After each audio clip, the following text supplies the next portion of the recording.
Hello friends, welcome to an academy. আমি সৌরভ। আমার এই চ্যানেলটা টোটালটাই WBCS অ্যাসপিরেন্টসের জন্য।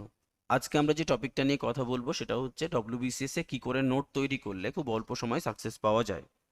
এই রিলেটেড একটা ক্লাস আমরা আমাদের আগের ভিডিওতে আপলোড করেছি। আমাদের টপিক ছিল হিস্ট্রি।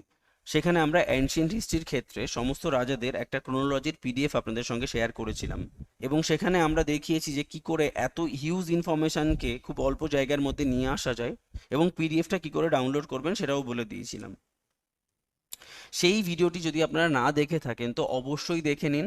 এই ভিডিওর আই বাটনে সেই লিঙ্ক পেয়ে যাবেন, এবং ডেসক্রিপশন বক্সেও আমি সেই লিঙ্কটা দিয়ে দেবো। এছাড়াও how to make note for WBCS নামে একটা প্লেলিস্টও আমরা আমাদের ইউটিউব চ্যানেলে তৈরি করেছি, এবং সেখানেও আপনি সমস্ত ভিডিও লিঙ্ক লেকচার ওয়াইজ পেয়ে যাবেন। তো এটা হচ্ছে এই প্লেলিস্টের সেকেন্ড ভিডিও। আমরা টপিক বেছে নিয়েছি ইন্ডিয়ান ন্যাশনাল মুভমেন্ট। তো আমরা খুব ভালো করেই জানি হিস্ট্রির তিনটে পার্ট: অ্যানশিয়েন্ট হিস্ট্রি, মিডিয়েভাল হিস্ট্রি এবং ইন্ডিয়ান ন্যাশনাল মুভমেন্ট। তো অ্যানশিয়েন্ট এবং মিডিয়েভাল পার্টটা থেকে আমরা আমাদের একটা পিডিএফ আপনাদের সঙ্গে শেয়ার করেছি। তো এখন যদি আমরা ইন্ডিয়ান ন্যাশনাল মুভমেন্টের কথা বলি, তো ইন্ডিয়ান ন্যাশনাল মুভমেন্ট শুরু হচ্ছে কোথা থেকে? আমরা যদি খুব ভালো করে অবজার্ভ করি তাহলে দেখতে পাবো ইন্ডিয়াতে যখন মোঘল কিংডম রাজত্ব করছে সেই সমসাময়িক সময় কিন্তু ম্যাক্সিমাম ফরেন পাওয়ার এন্ট্রি নিল। কারা ছিল এর মধ্যে? পর্তুগিজ, ব্রিটিশ, ডাচ, ডেঞ্চ এবং ফ্রান্স। যদিও পর্তুগিজরা কিন্তু অনেক আগে ভারতে এসেছিল, তারা মোঘল পিরিয়ডে আসেনি, তারা এসেছিল 1498-এ। তো এদের উদ্দেশ্য কী ছিল? এই সমস্ত ফরেন পাওয়ারের উদ্দেশ্য একটাই ছিল, ভারতে কি করে ব্যবসা বাণিজ্য করা যায়। এবং পরবর্তীকালে এই ব্যবসা বাণিজ্য করতে করতে তারা দেখতে পেল ভারতীয়দের মতো বোকা পৃথিবীতে আর দ্বিতীয় নেই। তারা ধীরে ধীরে কিন্তু মনের মধ্যে একটা পরিকল্পনা শুরু করলো যে কি করে ভারতে রাজত্ব করা যায়। তো এতগুলো ফরেন পাওয়ারের মধ্যে সব থেকে বুদ্ধিমানকে? Definitely British. তো ব্রিটিশরা কিন্তু এই ভারতবর্ষে রাজত্ব করার জন্য টোটাল রোডম্যাপ তৈরি করে ফেললো। তারা প্রথমত যেটা দেখলো যে এই ভারতবর্ষে রুল করার জন্য আমার বাধা কি কি। প্রথম বাধা হচ্ছে সমসাময়িক ফরেন পাওয়ার, মানে এই পর্তুগিজ, ডাচ, ডেন্স এবং ফ্রান্স। কি সুন্দরভাবে একটার পর একটা যুদ্ধের মাধ্যমে সমস্ত ফরেন পাওয়ারের মেরুদণ্ড ভেঙে দিল। এরপরে শুরু হলো ইন্ডিয়া জয়। তো ইন্ডিয়া জয়ের ক্ষেত্রে তারা কিন্তু দুটো স্ট্র্যাটেজি অ্যাপ্লাই করলো। একটা হচ্ছে আমি ডিরেক্ট যুদ্ধ করব, আর একটা হচ্ছে আমি বিভিন্ন পলিসি অ্যাপ্লাই করে ভারতীয়দের কাছ থেকে তার সাম্রাজ্য কেড়ে নেব। ডিরেক্ট যুদ্ধ করেছে কাদের সঙ্গে? বাংলা, মাইশোর, মারাঠা, নেপাল, বার্মা, আফগান এদের সঙ্গে। এবং বিভিন্ন প্রকার পলিসির মধ্যে কি কি ছিল? Subsidiary alliance, doctrine of lapse, maladministration. এই সমস্ত পলিসির মাধ্যমে তারা কিন্তু হায়দ্রাবাদ, সাতারা, ঝাঁসি, নাগপুর, জয়পুর, আরকোট, উদয়পুর, লখনৌ, অযোধ্যা, দিল্লি বিভিন্ন এরিয়া কিন্তু অ্যাকোয়ার করে নিল। তার মানে এখন সমস্ত ভারতবর্ষের হেডকে ব্রিটিশ। এরমভাবে বিভিন্ন যুদ্ধ এবং পলিসির মাধ্যমে ব্রিটিশরা কিন্তু ভারতবর্ষের রুলার হয়ে গেল। এই জন্যই এই চ্যাপ্টারটার নাম আমরা দিয়েছি ব্রিটিশ ওয়ার অ্যান্ড এক্সপ্যানশন। তো এই চ্যাপ্টার থেকেই কিন্তু ইন্ডিয়ান ন্যাশনাল মুভমেন্ট শুরু হচ্ছে। তো আপনি যে কোনো বই যদি খুব ভালো করে অবজার্ভ করেন তাহলে দেখতে পাবেন যে এই যে বিভিন্ন ফরেন পাওয়ার এন্ট্রি নিয়েছে, Portuguese, British, Dutch, Danes, French, এই সমস্ত ফরেন পাওয়ারের ইনফরমেশন আপনি এক জায়গায় পাবেন। পর্তুগিজ তো সমস্ত পর্তুগিজ ইনফরমেশন এক জায়গায়, ব্রিটিশ তো সমস্ত ব্রিটিশ ইনফরমেশন এক জায়গায়।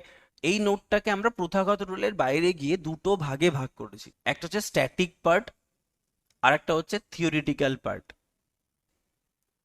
তো এই পেজটা হচ্ছে টোটাল তিনটে পেজের। ফার্স্ট পেজটা স্ট্যাটিক পার্ট নিয়ে ডিল করছে, এবং সেকেন্ড পেজটায় থিওরিটিক্যাল পার্টটাকে আমরা এক জায়গায় রেখেছি। এখন কথা হচ্ছে স্ট্যাটিক পার্টে কি কি রয়েছে। আমরা একটু আগেই ডিসকাস করলাম যে ভারতবর্ষে বিভিন্ন ফরেন পাওয়ার এন্ট্রি নিয়েছে এবং তাদের উদ্দেশ্য ছিল ব্যবসা বাণিজ্য করার। তো আমরা প্রথম টেবিলে যেটা রেখেছি, কোন কোন ফরেনাররা ভারতে এন্ট্রি নিয়েছে, তারা কবে ভারতে এসছে, ব্যবসা করার জন্য কি দরকার, বাণিজ্য খুঁটি দরকার, মানে সেটেলমেন্ট দরকার। তো ভারতে আসার পরে তারা কত সালে প্রথম সেটেলমেন্ট তৈরি করে এবং কোথায় তৈরি করে, এবং এই সমস্ত ফরেন পাওয়ারের আদার কোনো সেটেলমেন্ট রয়েছে কিনা। মানে এই টোটাল ব্যাপারটা কিন্তু বিজনেস পয়েন্ট অফ ভিউ থেকে আমরা ব্যাখ্যা করেছি। মানে বিজনেস করার জন্য ফরেনাররা এসছে এবং কোথায় কোথায় সেটেলমেন্ট তৈরি করেছে। এবার এই ব্যবসা বাণিজ্য থেকে ধীরে ধীরে ভারতের রুল করার পরিকল্পনা শুরু হচ্ছে। তো এতগুলো ফরেন পাওয়ারের মধ্যে সব থেকে বুদ্ধিমানকে? ব্রিটিশ। এই ব্রিটিশকে যদি এই ভারতবর্ষে রুল করতে হয় তাহলে তার সমসাময়িক সমস্ত ফরেন পাওয়ারকে পরাজিত করতে হবে। এই পার্টটাতে আমরা ব্রিটিশদের সমস্ত যুদ্ধ বিগ্রহকে রেখেছি, যেটা তার সমসাময়িক ফরেন পাওয়ারদের সঙ্গে তাদের করতে হয়েছে। তাহলে ব্রিটিশরা পর্তুগিজ, ফ্রেঞ্চ, ডাচ, ডেনসদের সঙ্গে কি কি যুদ্ধ করেছে তার সমস্ত ডিটেলস এখানে দেওয়া রয়েছে। যুদ্ধের নাম কি, কার সঙ্গে কার হয়েছে, কোনো ট্রিটি এর সঙ্গে রিলেটেড কিনা, এবং যদি কোনো আদার্স ইনফরমেশন থেকে থাকে সেটাকে আমরা এখানে রেখেছি। এর পরের যে পার্টটা সেটা হচ্ছে বলেছিলাম, যখনই ব্রিটিশরা তার ফরেন পাওয়ারকে পরাজিত করে দিল তখনই তাদের মেইন টার্গেট কি হয়ে গেল, ভারতীয়রা। তো ভারতে রুল করার জন্য তাদের দুটো স্ট্র্যাটেজির কথা বলেছিলাম, একটা হচ্ছে ডিরেক্ট ওয়ার।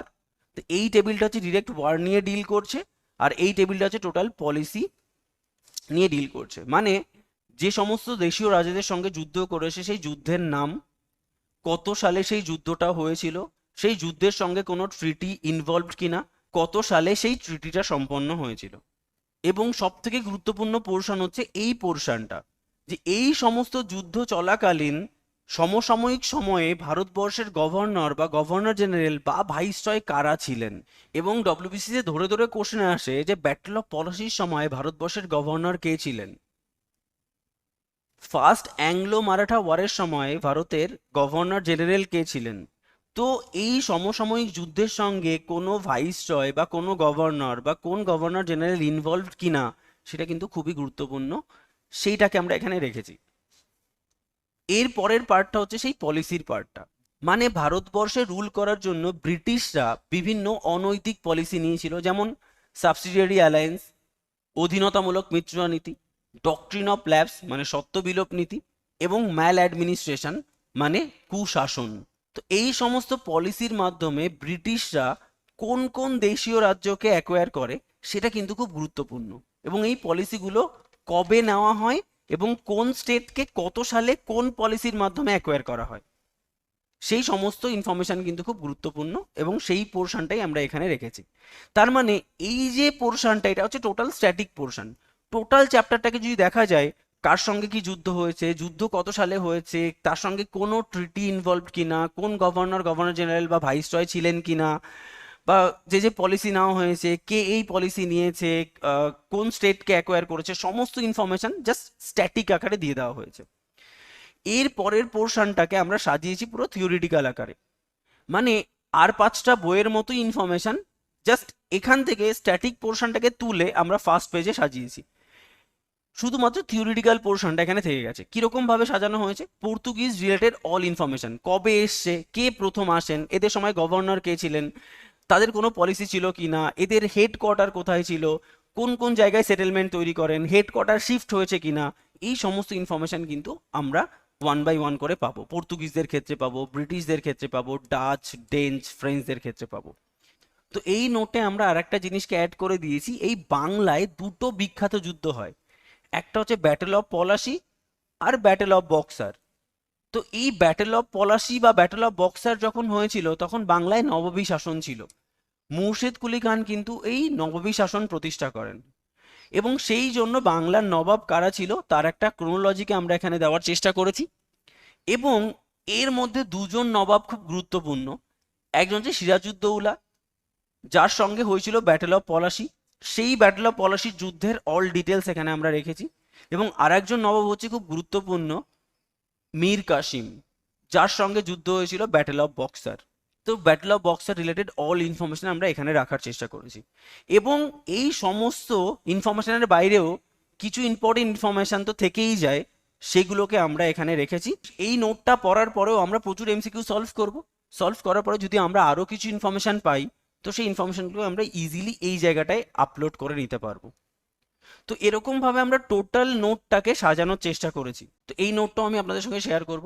তো এই নোটটা ডাউনলোড করার জন্য কি করতে হবে, গুগল প্লে স্টোর থেকে অ্যান একাডেমি অ্যাপ্লিকেশনটা ইনস্টল করতে হবে, যার লিঙ্ক আমি ডেসক্রিপশন বক্সে দিয়ে দেবো।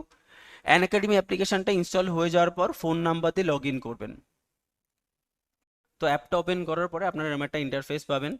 ফ্রি কন্টেন্ট স্টাডি মেটেরিয়ালে ক্লিক করলে আপনারা হাউ টু মেক নোটস নামে একটা ফোল্ডার পাবেন, সেখানে ক্লিক করলে দেখবেন আইএনএম এর ব্রিটিশ ওয়ান অ্যান্ড এক্সপেনশনের পিডিএফটা দেওয়া রয়েছে।